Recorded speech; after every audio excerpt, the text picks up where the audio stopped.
guys, it's Alex from the Disciples here today, going over my top 8 Birmingham Regional Floowandereeze deck profile. I thought this deck was actually pretty fun to play. I didn't feel like a super degenerate playing it. It just felt like I was playing Yu-Gi-Oh! Because yeah, it didn't matter if I got scythed, it didn't matter what my opponents did. It just felt like back and forth Yu-Gi-Oh! And it was quite nice to have that. So yeah, shouts to Morphat first for driving me. I appreciate you.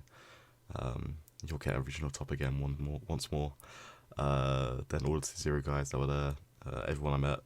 I don't know, it's always humbling whenever we go somewhere and people recognise us. I don't know why, but it's a unique feeling now. Yeah, let's just get straight into it, and I'll talk about my rounds throughout. So, fully cut main deck. Interesting things, I played only 3 hand traps being a free shifter, but I'll talk about that a little bit later.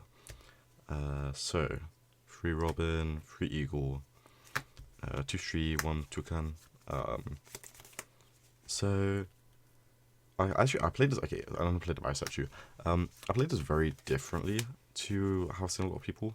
A lot of people are just like, oh, we just go like normal, like search for the M pen, summon the barrier statue, pass, and just hope it gets me there. Whereas like I was playing very like proactively, reactively. I was trying to just aim for like to pass on like M pen, plus field spell plus trap every single time. Because then that meant that I have the walking floodgates, so a lot of like issues like DP, Hulk, those kind of cards like aren't an issue. But then I was also just playing that way, so then I have 2 reactive cards, and then I can either go into barrier statue, I can go into like multiple tribute summons, stuff like that. So it was really nice that way. I was just trying to set up as many of like the little guys as well early, so I wanted to aim for like one of each in circulation. But yeah, this was fine. 2 Shree, I did side out the second one when going second a lot, solely because I just didn't want to like draw these ones, or like brick on these ones, and it felt fine. Then I realised that this was just horribly not the card to side out, you just want this one in, and I drew Token as my like only one so many times, but oh well. Barrier Statue also, like, yeah, as I said, like every time I did summon Barrier Statue, it actually felt like the wrong play. And as crazy as it sounds, there's probably a world where I would actually consider just like probably like rarely ever going for this. I think I summoned it maybe 3 times today. One of the times was literally just like normal summon, when I had the field spell up, just to add back a name that was banished to then play. So that was fun. But yeah, so what, 10 normal summons, then your tribute summons. So I'm playing 2 M-Pen.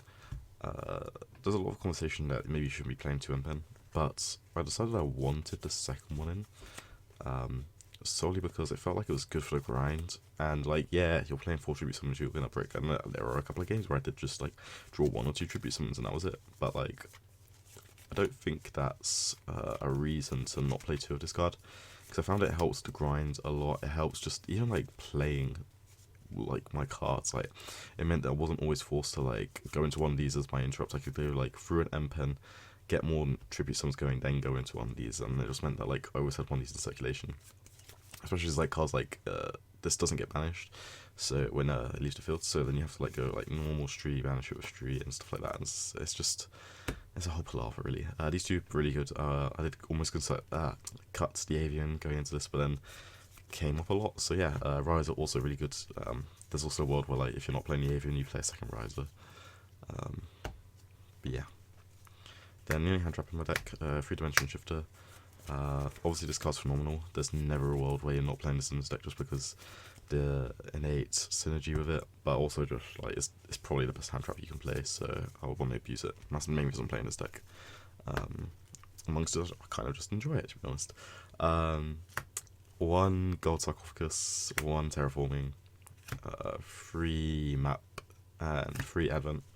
So I decided to play these 2. I saw a lot of lists also just not playing either of these cards. I was like, well, I want to draw playable. I want to be able to like combo like any of the birds, plus like one of these cards is also just playable as well. Obviously it's more close to map, but yeah, like that's why I'm playing the gold target. It's not great going second. It's just good first, good for going first, just to give you more bird names, which I thought was really important. So I'm playing them. These cards are all good. I will preface this was like the second time I played this recently. I played it a lot when the deck first came out. Well, like twice when the deck first came out. It's like the second time this year I've played it, and I definitely did like misplay it a lot today. Well, not a lot. Like there was definitely a couple of times I misplayed where I was just like, I went normal summon, and then they didn't interrupt my normal summon. I needed to chain this, and I was just like ignorant to the fact that I had to chain this here just to get enough normal summon. So that's like something I know now going forward, and it's definitely like it happened like in early rounds. I was like, oh my god, like I just ended up passing like almost nothing. I was just like, oh my god, I need to not do that. So I didn't do it for the rest of the day. It was great. Then to keep the consistency up, 6 bot cards. I think these are all really good, to be honest. Like, again, you just want your consistency, you just want to max out on this. And like, these are all like, I think these are all like really good because you really just going second, you just want like this, and one of the good birds, and that just gets you there a lot of the time. And these 6 cards just help dig through your deck for these cards. So I think there's never a world I'm not playing these. And Prosperity is really good because it just let me choose what I want to do for my turn, especially with one of the cards coming up. So then, Free Book Moon, this overperformed for me today actually. I played 3 Striker, and in all 3 Striker matchups there was a time where they had an H-Rate monster, they went normal summon Ray or Rose, and I just book it, and they actually just like, they're just not doing anything, and it's actually just funny to me. But yeah, no, honestly, this card's just very versatile. It's really good going second, really good going first. Really nice first Brave cards. But yeah, it's just all around really good card, to be honest. And it obviously helps your guys play through interrupts. So yeah, I like it. It's the versatile card. Then probably like the biggest card for my deck for this weekend was 3 copies of Salesman. So I had a lot of people ask me about this card when I was playing, and I basically just realized like this card is phenomenal. Like every single time you're playing this deck, you just like call a card that your like hand's weak to, especially in combination with D-Shifter, because D-Shifter unironically just turns off half the hand traps. So like in any hand where you've got like map a name like D-Shifter, like Salesman, like you actually just play around every single hand trap, because this beats Ogre and Veiler. Then this beats the Ash that like might actually stop you, or Imperm, depending on like what you want to play around. Like obviously this doesn't lose to Ash, but like if you have like this, like just calling Ash like means that like you're less likely to get Imperm, because most decks aren't playing Imperm right now. And just going second as well, like it's just very versatile on what you can do. There was one game where post side I have Lightning Storm on my deck, around when I'm playing Eld, and I just like draw. I'm like, okay, activate this, cool Solemn Judgment, activate Lightning Storm, spell traps for 5 back row. Like you're just not losing. Like this versus Dragoon, like cool Dragoon, oh they can't activate Dragoon for the turn. That's like broken. Yeah, it's just really, really powerful, and I'm really happy I made this card. It was overperformed for me, and probably was like the best card on my deck after T-Shifter. So yeah, 100% recommend playtesting this deck, because you just don't want to play hand traps, because anytime you're drawing one hand trap in this deck, you're just not doing enough, and then that could just be an engine card. Whereas this just gets you there, because you just like negate and interrupt. And yeah, you just get there. The Cordy Rave, same sort of thing basically, except it's more reactive. Then for like the 2 or the 1-offs, 1 trap, 1 spell. The continuous spell is also just probably one of my favorite cards in the deck. Just because a lot of the time, like just tribute something is just so much easier when you're just resolving cards and you're just able to like summon this. Like tribute one of their guys, summon this, and it's just game. Like you just can't lose at that point, and it's really good. So yeah, I recommend playing it as well, because I saw a lot of people cutting it, but like there's no world I don't want in my deck. Extra deck, fully card main deck. I don't know if there's anything I'd change right now besides maybe cutting the tree, but I think I'd want enough consistency cards in that slot anyway. So yeah, 2 Entis. This actually had so little force into it, because I didn't think anything would come up, and then it did. So these all just in case I get feed. Then like the ignorant pick, where it was like Recital and Assembled Zeus. I regret not playing Downward, because it actually did come up in one of my rounds, or if I had Downward I did win the match. or did win the game even. It was quite close to time, so I don't know if it would have got a win in the end. But yeah, this was like really, really impactful for me. So I'm happy I played it. Yeah, Recital, Assembled, Zeus, all just doing so much to get you there. This actually this doesn't really matter. This should just be the download, but I decided to play it just in case like I have a brick on 2 of the bad birds. So basically just like no way to Robina, and then you've got like these, and you're playing, and like you go like normal summon, Banshee guy, go eagle, they get impermanent, you can't like play around it. Then you pass. In a world where they don't end up like beating this, then you've still got like plays of this, which did happen. And a couple of times like I played my opponent's turn, and then I was able to like could have just gone for this, but I could just play it instead. So I did that. But like one match, yeah, this just did actually come up randomly. I think it was when I was out to tribute summon to the grind game versus striker. But yeah, yeah. So 100% think I just cut this for the download. Yeah. Those like have to be there, I think. Then for like more niche ones, Relinquished Anima. I just have to play it because like if there is a world where I'm like actually going into my extra deck, I want this here as like a gateway into this, because I feel like that's just powerful. Just because like just how versatile this card is. And just being able to do like this, take a card, then make this, take another card, just play that way, like it seems really fun. Then the Foji and Shure, also again just like playing these cards just because I've got the room. Also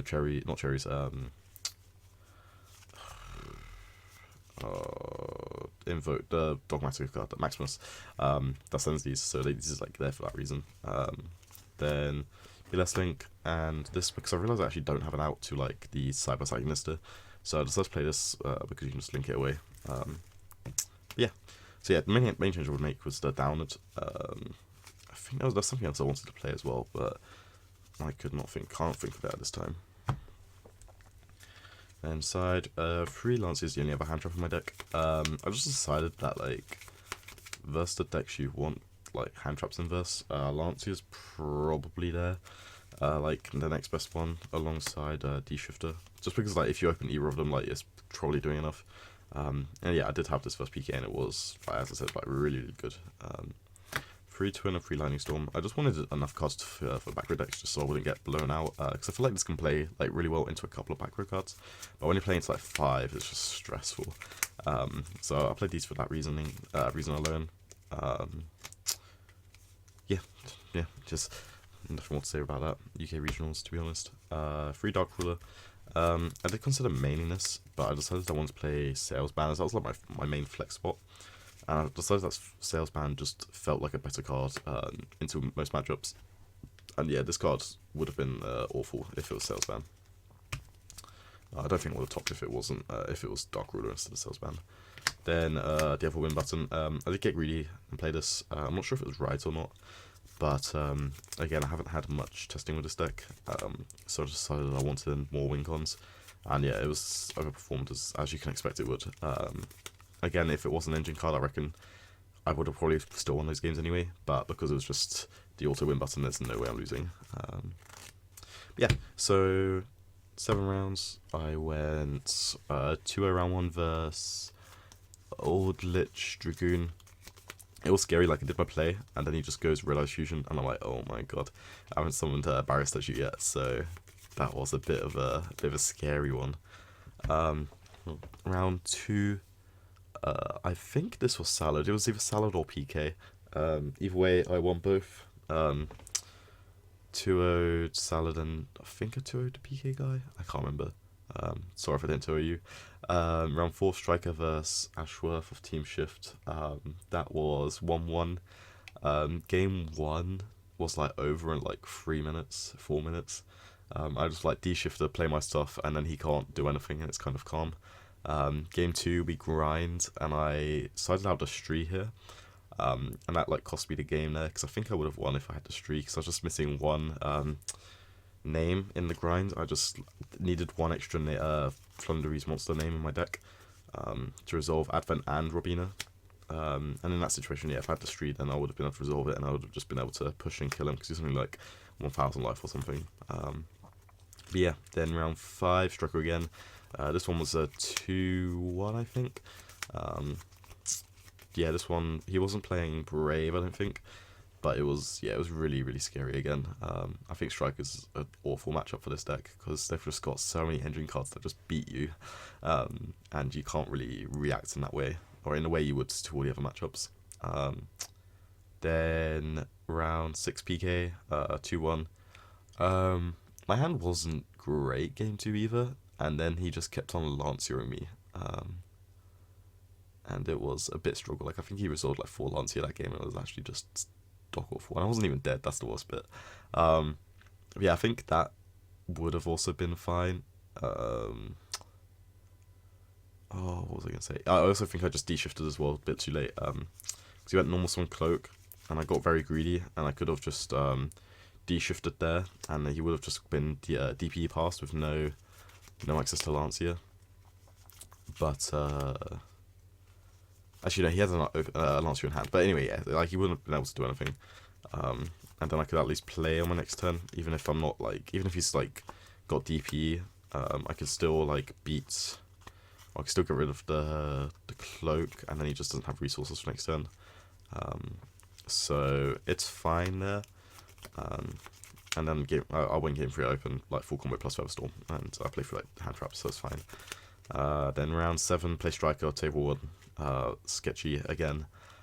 Game 1, I look at my hand, I'm like, well, this is kind of okay. I de-shifter, he chains cool by, and then I just see the writing on the rules is engaged and everything resolved, and I'm just like, oh my god. And yeah, he ends with like 3 back row, like 3 in hand, and I'm just dead. And DP, I'm just like, I can't beat this. Then game 2, I make him go first. He like he gives like Striker plays set 1 pass, and I just off bricked, and I like lightning storm the back row. He like sets 2 Widow Anchors next turn, and like he just keeps poking me for 15. And like 3 or 4 turns go by, and I haven't actually drawn playable yet. Oh no, I drew an Advent, and then he ashed it. So like at some point I draw playable, and then like I come back, and then I put him like 0 cards after a few turns. I make a Zeus halfway through, and then we just get to a point where it's like almost time on the round, and I just can't win. Oh no, sorry, he top decks right, and then like it's just time on the round, and I just can't claw back because I've got him down to like 3k or something. Yeah, if I had the extra Zeus material, then I think I would have won that. And then I think I also just played too long game 1. I think I should have scooped a little bit earlier, because there's no way I was winning it. But yeah, this is my deck profile. If you want to see more in depth on it, I think I'm going to record a video just going through test hands and how I play each hand out. Because I think there's a lot of things people are missing with this deck, and people are just prioritizing Barrier Statue when they don't need to. As I said, like, I was just trying to go for Field Spell Trap, and I was like, that's enough with Empen already up. Like, that's just enough. Yeah, it's just, I think it's fine, personally. But yeah, guys, anything else to say? No, shouts to sponsors, Brotherhood Games, Mike, Card Market, Metamats, Gamers Apparel, when they send our stuff. And yeah, podcast out this week, a bunch of other videos. See ya.